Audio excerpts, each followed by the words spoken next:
Hello everyone and welcome back to the Common Sense Crypto channel. As with you always, this is Rich doing another video today on XRP. So I hope you're all having a wonderful day today wherever you are in this great world. We're gonna talk about XRP. And I gotta start with this from Crypto Tank. The beginning of Tether getting regulated out of major markets and RLUSD coming to take the market lead. And you see from Coinbase, upcoming changes to stablecoin support in the EEA. Due to the new European markets and crypto assets MiCA regulation, Coinbase will restrict services for stablecoins that do not meet MiCA requirements by December 30th, 2024. Now, by then, we should already be running up on crypto. Everybody thinks by then, Bitcoin will be achieving a new all-time high. Can this be the possible black swan event that would happen during a massive bull run? Because the US is also pushing for crypto regulations by the end of the year. And you see this from Blue Hawk Legend. Taiwan's new anti-money laundering laws put crypto firms on notice, and they want to have this in place by the end of this year. So if all these regulations are coming, how is this going to affect a major run-up that's going to happen between now and the end of the year? I'm still expecting XRP to be at a new all-time high by the end of December. And you know, things are shifting and you can see it, and it's happening because of regulations. At the same time, you have Ripple out there putting new rails in place, expanding out and growing all around the world. And ISO is coming. On top of that, Basel III just went live on October 1st. There's so many things going on at the same time. The US is also going to have stablecoin regulations put in place by the end of this year. I'm worried about how this is going to affect this bull run. Are we going to have a massive run-up going into December, only to have a big crash happen at the end of December going into January? We really don't know yet. But I could tell you this, Tether falling is going to be have a major impact on all cryptocurrencies, not just Bitcoin and ETH. It will affect this entire market. Now, the cryptocurrencies that aren't propped up by Tether, like XRP, XLM, and the rest of these other cryptocurrencies, they will pop back up very quick. Can that be what leads us into a utility run? We really don't know yet. Mark Cuban says, a recent run-in with SEC Chair Gary Gensler in a TV green room was an eye-opening experience. I thought this was great, and I wanted to share it with all of you. So he told Gary this: you're screwing the whole thing up. You're pushing industries overseas, Cuban said in an interview. And he said, and honestly, I don't think he got it. Then Cuban goes on to say, I think he's trying to be this public servant that's saving the world. Cuban said, I think he's got some of that Elizabeth Warren in him. And you know, if you see it, it's easy to see what's really going on, because you got Elizabeth Warren controlling Gary. Everything that Gary's doing is being pushed by Elizabeth Warren. And Elizabeth Warren is getting pushed by the big banks at the same time. So it's like shit rolls downhill. It starts at the bank, it ends up in the politicians, and the politicians take action through the SEC. This comes from Digital Asset Investor. Take a listen to Stuart Alderati, what he says here about Harris and Trump. Both with the Republicans and the Democrats, we showed up at the RNC convention, we showed up at the DNC convention. We have met with the Trump campaign, we have met with the Harris campaign. Trump clearly, and the RNC clearly, has been very vocal. You look at their platform statement from their convention, 16 pages, one paragraph, clearly on crypto, saying we're going to stop the U.S. war on crypto and make the U.S. the crypto capital of the world. The Harris campaign has not been so public, but privately, they have said that they are interested in hitting the reset button. So I do think that policy comes first, that policymakers in this country have to remove the impetus for unelected bureaucrats who are running these regulatory agencies to create policy through enforcement. So think about it like this. Why doesn't this administration take action now before the election even happens? That's my biggest question. Why don't you do something now? You know, I'm sure Harris could talk to Biden. I'm sure Harris could sway a lot of these people in Congress also to take action and get rid of Gensler, but they're not doing anything. So I don't really trust her at all when it comes to crypto. Holy shit, Ripple's co-founder just endorsed Kamala Harris for president. Now, we know that happened.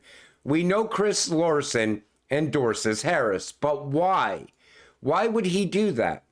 It's because she is on track with the globalist agenda. Take a listen to what Larson says here. Cool thing that's going on now is companies, individuals, new startups, governments, nonprofits, anybody now will have the ability to utilize that data internet and that value internet. So if you're in fintech, anything you have to do with finance, which is basically the lifeblood of the way the global economy works, you're not just moving the data anymore, but also the value. And that is completely groundbreaking. And that is the completion of globalization. And that should usher in the full potential of globalization, which, as you know, has been unpopular. And again, not because it's a bad thing, but because it's been incomplete. And now we're completing it. And it's really exciting to think about what that might usher in.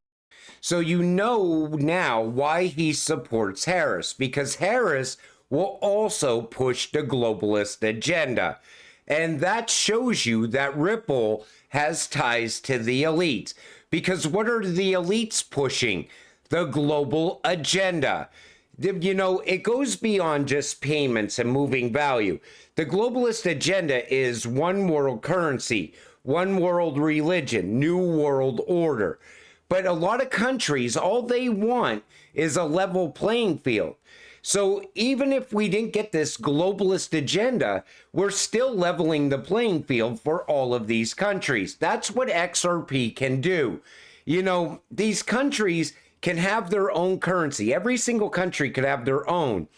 And we don't even need a world's reserve currency. We could just have a world's bridge currency like XRP to move those countries back and forth as need be. And anything of value, you know, now we're starting to get into the age of tokenization. Everything's going to become tokenized. And as it does, you're still going to have to move that value.